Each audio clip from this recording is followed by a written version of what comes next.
ndozizoti ndakandokanganwa inobata here National FM kwanzi ikangoteswa yakati shishi kana kuri kuti masaisai angaenda kwanzi munenge mandikonesa mari yakutodzorera regai muri yezimbabwe paka Mutare Nyamadhura what one chiri kuti kudicha Mutare Nyamadhura what one muri yezimbabwe regai ndikudze ndine mashoko anosiririsa mashoko anorwadza akaitika kwa Mutare Nyamadhura what one ekuti izvo pane murume ane musha wake kuNyamadhura ndokubva atsvaga vanhu vekuti izvo vakwanise kumucherera mugodhi pamba. Vanhu vanga vari mukati mekucherera mugodhi pamba vanga vari vaviri. Mugodhi uchibva wadzika kunosvika pokuti zvinozova kubata mvura. Pakabatwa mvura mukwasha wepamba apa angatoshanya uyawo. All right.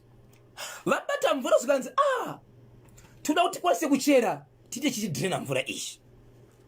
Ndokubva vagadzira pamwe pavakaisa injini mukati. Aina kunosvika paground pasi pane mvura. Pane payange iri mudenga isati yasvika pasi. Payange yakajegirwa yakaiswa ipapo.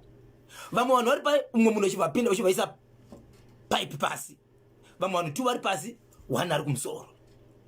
Ndobva watanga kudhirena chi? Mvura. Nareta. Ndokubva chadzika pasasi. Vanhu mukati vanotanga kuchema chinzi muno marichakwanisi. Harichakwanisa kufura kusafoketa. Wani achibva simudza generator yekusumudza kuti pakudhonza mvura pambu iye. Aende nayo pai pamusoro. Achinosvika pekupedzera chinoti chipambu pamuzera. Vese vachibva vafa.